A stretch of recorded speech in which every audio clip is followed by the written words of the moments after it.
चिल्लर घेण्यास नकार, उमेदवारांच्या पैशाचा अपमान का? निवडणूक विभागाची भूमिका चर्चेत। यवतमाळ नगर परिषद निवडणुकीच्या नामांकन प्रक्रियेला सुरुवात होऊन 4 दिवस झाले असले तरी अद्याप एकाही पक्षानं उमेदवारी अर्ज दाखल केला नव्हता। मात्र आज गुरुदेव युवा संघाकडून आलेल्या उमेदवारानं दाखल केलेल्या पहिल्याच फॉर्मनं निवडणूक विभागाच्या भूमिकेवर वादांग निर्माण केला आहे।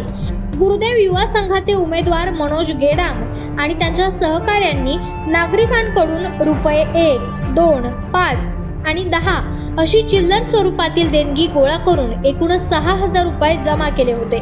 पण निवडणूक विभागाने हे चिल्लर पैसे स्वीकारण्यास नकार दिला आणि नोटा आणा अन्यथा फॉर्म भरू नका असा आदेश दिल्यानं उमेदवार आणि कार्यकर्त्यांमध्ये संताप व्यक्त झाला। या घटनेवर प्रतिक्रिया देताना संघाचे अध्यक्ष मनोज गेडाम यांनी स्पष्ट प्रश्न उपस्थित केला। हा पैसा म्हणजे पैसा नाही का? चिल्लरला नाकारणं म्हणजे गोरगरिबांच्या श्रमांचा आणि सन्मानाचा अपमान नाही का?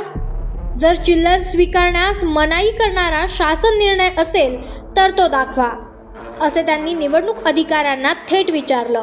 मात्र त्यावर कोणतीही स्पष्ट आदेश अथवा परिपत्रक दाखवण्यात आलेलं नाहीये। आम्ही 1-1 रुपया भीक मागून जमा करून हे सर्व चिल्लर फुगा आणला होता।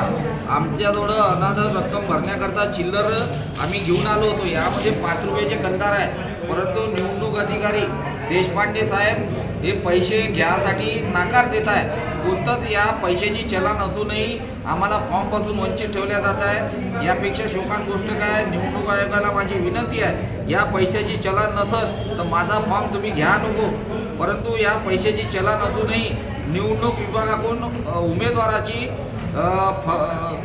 वंचित ठेवल्या जात आहे जाणीवपूर्वक करून। यासाठी हे पैशाची चालन असूनही आम्ही गरीब लोकांनी 1-1 रुपया जमा करून पैसा आणला आहे, तरी हे पैशाची चालन असूनही निवडणूक अधिकारी घेत नाही आहे। हे यापेक्षा शोकान गोष्ट नाही, लोकशाही खतम होत चालली आहे।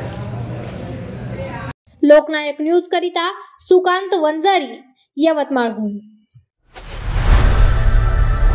लोकनायक न्यूज।